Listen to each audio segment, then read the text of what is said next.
श्री कृष्ण कन्हैया लाल की जय।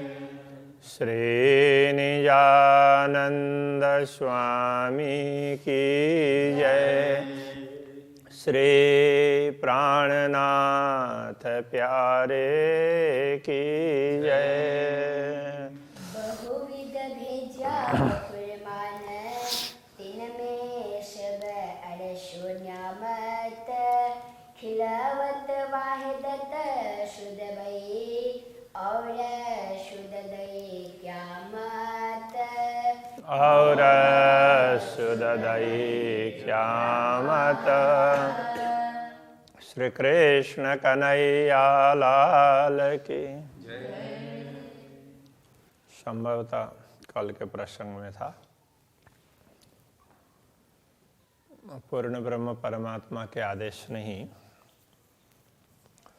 वैदिक परंपरा और कते परंपराओं के अनेक ग्रंथों में लाखों संकेत दिए और वे सब तारतम्य ज्ञान प्राप्त होने पर अभी स्पष्ट हो रहे हैं। तो उसी संदर्भ की बात।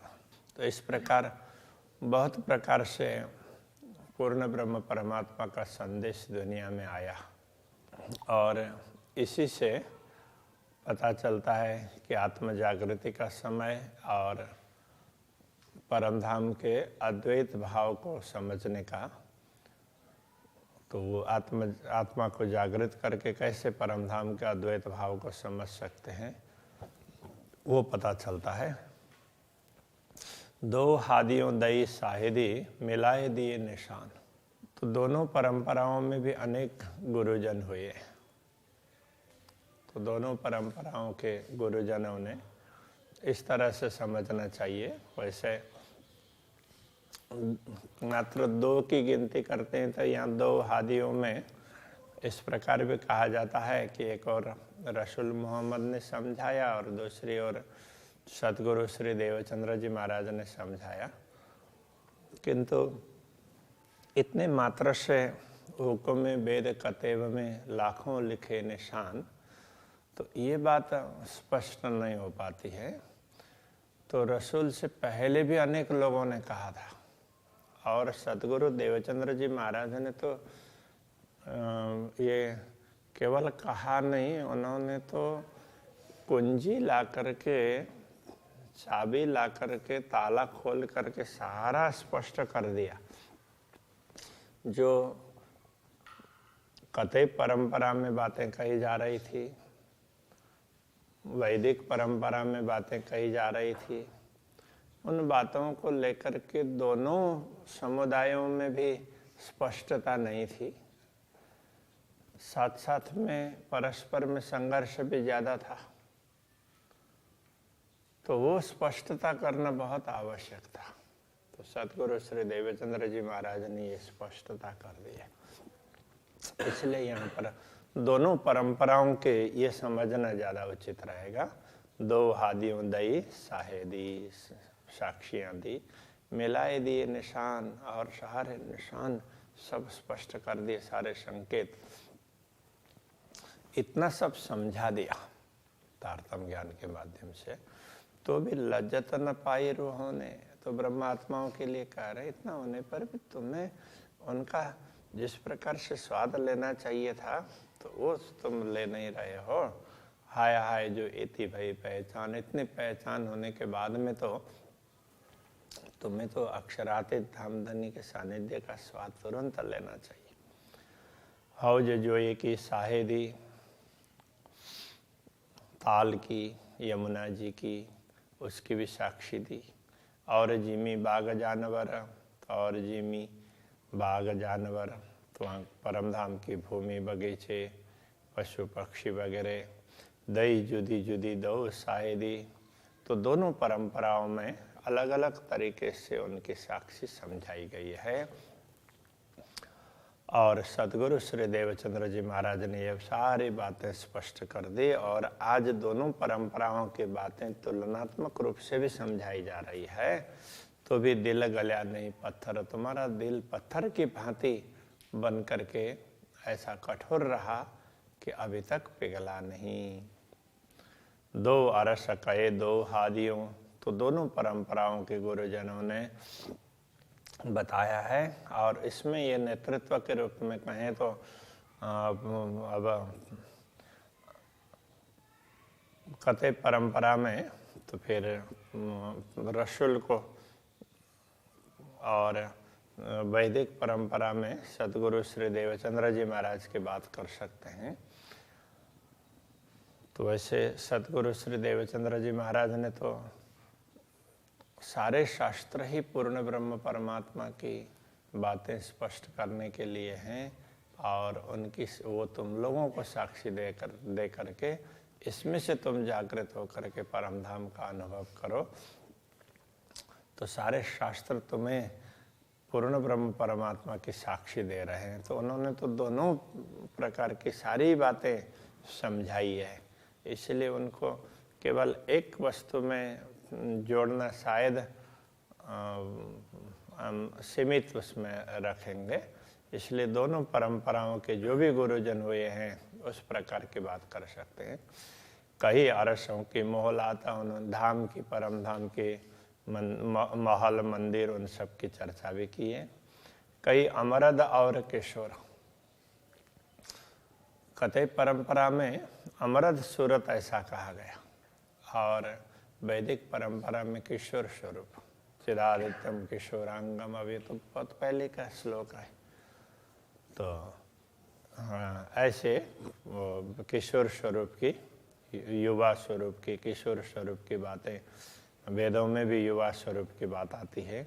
तो इन सारी बातों को स्पष्टता की है। इस अरस सूरत का जाता, ये परमधाम के स्वरूप है और अखंड स्वरूप है।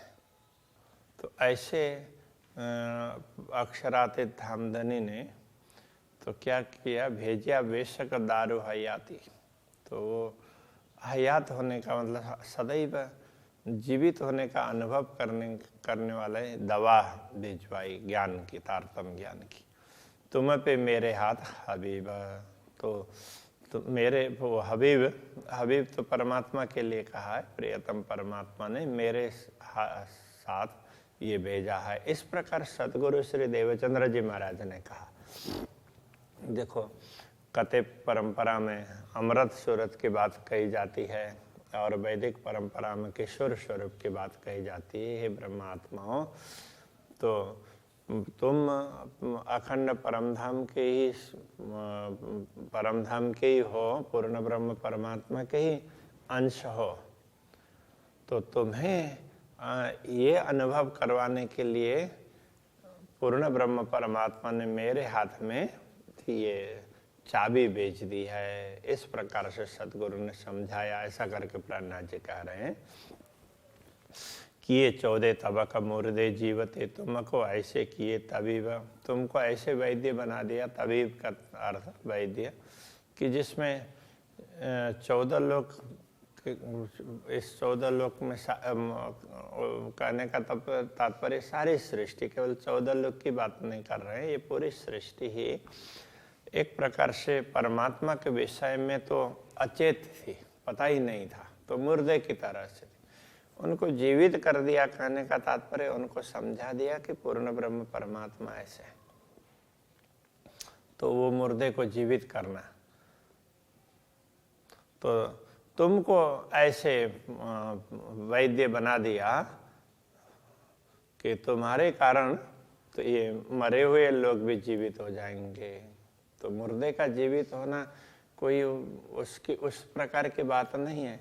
अचेत पड़े हुए ब्रह्म विषय में, परमात्मा के विषय में बिल्कुल भी ख्याल नहीं हो, ऐसे लोगों को पूर्ण ब्रह्म परमात्मा का स्वरूप समझा करके, उनकी लीलाएं, उन धाम सब समझा करके उनको सचेत कर दिया। इसको ही मुर्दे को जीवित करना कहा। न थी हिम्मत आप उठे कि सो तुम उठाए 14 तबक। इस दुनिया के लोगों को स्वयं ही जागृत होकर के पूर्ण ब्रह्म परमात्मा का अनुभव करने की हिम्मत नहीं थी, उनको पता ही नहीं था। इसलिए तो तुमने सबको उठा करके सचेत कर दिया और पूर्ण ब्रह्म परमात्मा का ख्याल करवाया। ऐसा किया बैठ ना सुत में, तुम्हें इनमें रही न सका। तुमने तो स्वयं को हम दुनिया में है नश्वर जगत में समझ करके भी इतना बड़ा काम किया, तुमसे इतना बड़ा काम करवाया है, इसमें कोई संदेह नहीं है।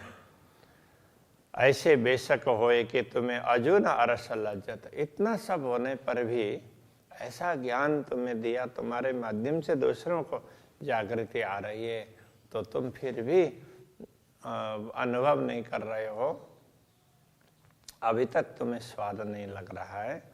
इता मताले दिल में हाय हाय तुम्हें दर्दा भी न आवता। इतनी संपत्ति तुम्हें मिली तो ये समझने के बाद में तो तुम्हारे हृदय में पीड़ा होनी चाहिए कि पूर्ण ब्रह्म परमात्मा ने कितनी कृपा की हम पर, वो अहोभाव होना चाहिए। तो वो कुछ ख्याल नहीं आ रहा है। हाय हाय ये देखिया बल जुल्मत का, ये भ्रम का, जुल्मत कहने से माया भ्रम अथवा जो भी ये बताओ, तो उसका ये उसमें ये ताकत है, ये जो भी उसका माया का समझो, मोह का समझो, मोह में इतनी बड़ी शक्ति है कि दिल ऐसा किया सखत, तुम्हारे दिल को इतना कठोर बना दिया, ना तो एक शाख मिलावते अरस अरवा तब ही उड़ता। अन्यथा एक छोटी सी भी साक्षी मिल जाती है ना, तो परमधाम की आत्मा तो अरे ऐसी बात है, तो ये समझ करके तुरंत ही उसको जागृत होना होता है। अब यहाँ तो पूरी परंपराओं के लाखों निशानियाँ बता दी, सब कुछ समझा दिया, और फिर भी तुम्हें पता नहीं चल रहा है। शाबाश तुम्हारी अरवाह को, शाबाश हेड़े सखत, तुम्हारे आत्मा को भी बहुत बहुत साधुवाद, और तुम्हारे हृदय की कठोरता को भी साधुवाद। शाबाश तुम्हारी बेशकी, तुम्हें तारतम्य ज्ञान मिला, ये तो संदेह निवारण करने वाला ज्ञान है। तो इसकी इतना मिलने पर भी तुम्हें संदेह हो रहा है, तो तुम्हारे ज्ञान को भी वो साधुवाद देते हैं। शाबाश तुम्हारे निश्वत, तुम्हारा संबंध तो अक्षरातीत से शाश्वत है, अभी तुम्हें कुछ पता नहीं है, तो उसको लेकर के भी तुम्हें साधुवाद देते हैं। धन धन तुम्हारे ईमान, धन धन तुम्हारे शहूर, तुम्हारा ईमान और तुम्हारे शहूर समझ, तो ये भी धन्य है भाई, तुम्हें कुछ पता नहीं चल रहा है। धन धन तुम्हारी अकलें, भले जागे कर जहूर, तो तुम्हारी बुद्धि भी धन्य है। यहाँ धन्य है कहने का तात्पर्य वो प्रशंसा के अर्थ में नहीं है, ये इसको संस्कृत साहित्य में काकू ऐसा कहा व्यंगात्मक रूप से कि तुम्हारा प्रेम, तुम्हारी समझ, तो बस ये तो वो बहुत बहुत है, इस प्रकार से कह रहे हैं, तो तुम्हें कुछ पता ही नहीं चल रहा है। भले जागे कर जहूर, तारतम्य ज्ञान से जागृत करके प्रकाशित करना चाहिए था, सब कुछ समझाना चाहिए था, और तुम तो कहाँ किस तरह से पड़े हुए हो। अरस बताए दिया तुमको और बताए दई वाहिदत, परमधाम की बात तुम्हें समझा दी, परमधाम के अद्वैत भाव को समझा दिया। सहूर इल्म कुंजी सबदई, तुम्हें समझ भी दी, सहूर का अर्थ समझ, और इल्म ज्ञान, और वो ज्ञान कैसी, वो कुंजी की तरह से, चाबी की तरह से, वो सब तुम्हें दे दिया।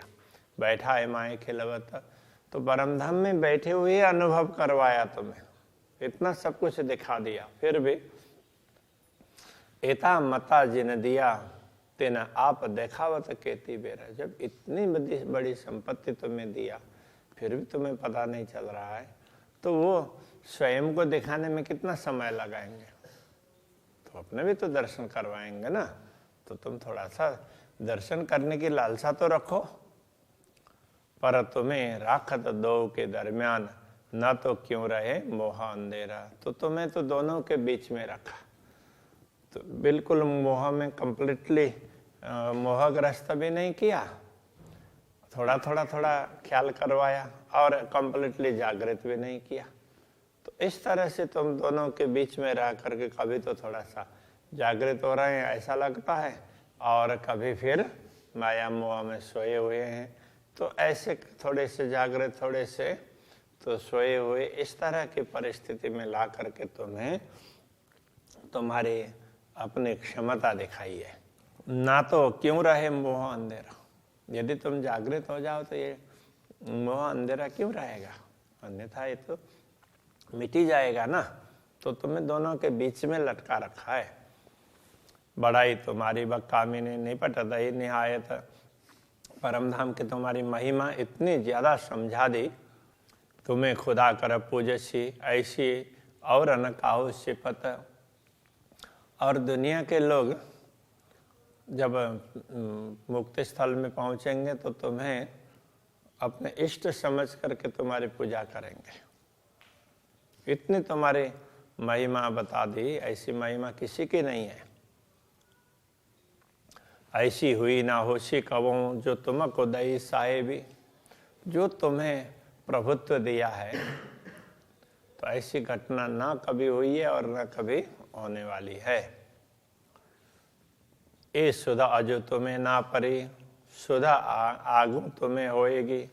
ये सब अभी तुम्हें समझ में नहीं आ रही है। जब परमधाम में जागृत हो जाएंगे तब पता चलेगा कि अरे हम तो कहाँ कहाँ माया मोह में ऐसे फंस गए। तुम खेल में आए वास्ते करे काय मंजी में आसवाना, तुम इस खेल में आए हो इसलिए, इसके लिए तो तुम ये जिमी और आसमान इस खेल के दृश्य को भी अखंड कर दिया। बाकी तो ये माया के खेल को कोई अखंड करते नहीं है। तिन सब के खुदा तुमको किए जिनको अखंड किया, तो उन सब के इष्ट तुम्हें बना दिया। बीच सरवर लाहु तो सुभान, तो जैसे परमधाम के स्वामी हो ना, तो उस तरह से तुम्हें इन बहिष्ठों के मुक्ति स्थलों के स्वामी जैसे बना दिया। सो भी पूजे तुम्हारे अकस को तुम आए असल वतन, तुम परमधाम में जागृत हो जाओगे तो तुम्हारा प्रतिबिंब दुनिया का शरीर है जो तुमने धारण किया था, उसकी वो पूजा करेंगे ऐसे स्वरूप की। तुम्हारे अक्ष का तात्पर्य पर प्रतिबिंब इस तरह से। तीन सब की लज्जत तुम्हें आवश्य, सब तले तुम्हारी इजन। तो जब परमधाम में जागृत हो जाओगे तब तुम्हें इन सब का स्वाद मिलेगा। एक तरफ ये दृश्य देखोगे कि सारे के सारे जीव है दुनिया के, तो वो तुम्हें इतना महत्व दे रहे हैं। दूसरे तरफ तुम ये भी देखोगे कि तुम किस तरह से भोले थे, कुछ भी मत पता नहीं था। तो ये सारा दृश्य तुम्हें जागृत होने पर दिखाई देगा। तो ये बता रहे हैं सब तले तुम्हारे इजन, ये सारे के सारे तो तुम्हारी आज्ञा के अधीन होंगे, ये भी पता चल जाएगा तुमको। ये कह रहे हैं ये सब बातें ले दिल में और दिल को लिखा रस, ये सारी बातें लेकर के तुम्हारे हृदय को भी अक्षरातीत धामधनी ने अपना धाम बना दिए, वो हृदय में बैठे। ये सारा पता चलेगा तुम्हें। विस्त करे तुम कायम ओशिता में, बड़ा तुम्हें जैसा तुम मुक्ति स्थलों को अखंड करोगे तो उसमें तुम्हारी कीर्ति बहुत फैलेगी। तुम दई विस्त बका ब्रह्मांड को तीन में जरा न सका, तुमने पूरे ब्रह्मांड को मुक्ति का सुख दिलाया, तो उसमें कोई संदेह नहीं है कि ये नाबूद से आप से तो भी गुण जरा न देखा हक। तो इस नश्वरता से तो तुम्हें अखंडता का बोध करवाया, तो फिर भी तुम्हें उस समय अक्षरातीत धामधनी के गुण ख्याल नहीं आए। सो तुम्हें याद आवश्य ओ तुम्हें करशी याद, तो अब ये कहते हैं सो तुम्हें याद आवश्य, ये सारी घटनाएं तुम्हें याद आएंगी और वो तुम्हें करशी याद। और ये जो दुनिया की सृष्टि है अखंड होगी तो तुम्हें याद करेंगी। तुम्हें पूजे जिमी बक्कामी ने, तो उस अखंड भूमिका में तो तुम्हें भी तुम्हारी भी पूजा करेंगे। अजो इनका केता लियोगे स्वाद, तो अभी तो इसका ये दुनिया का स्वाद कितना लेना है। और श्री कृष्ण कन्हैया लाल की। अजू इनका केता योगी स्वाद, अजो इनका केता योगी स्वाद, शो तुम्हें याद आवशी, सो तुम्हें याद आवशी, ओ तुम्हें करशी याद, ओ तुम्हें करशी याद, हे पूज्य जिमी बकामिने, तुम्हें पूजे जिमी बकामिने, अजो इनका केता योगी स्वाद, अजो इनका केता लोगे स्वाद, अजो इनका केता योगी स्वाद, अजो इनका केता लोगे स्वाद।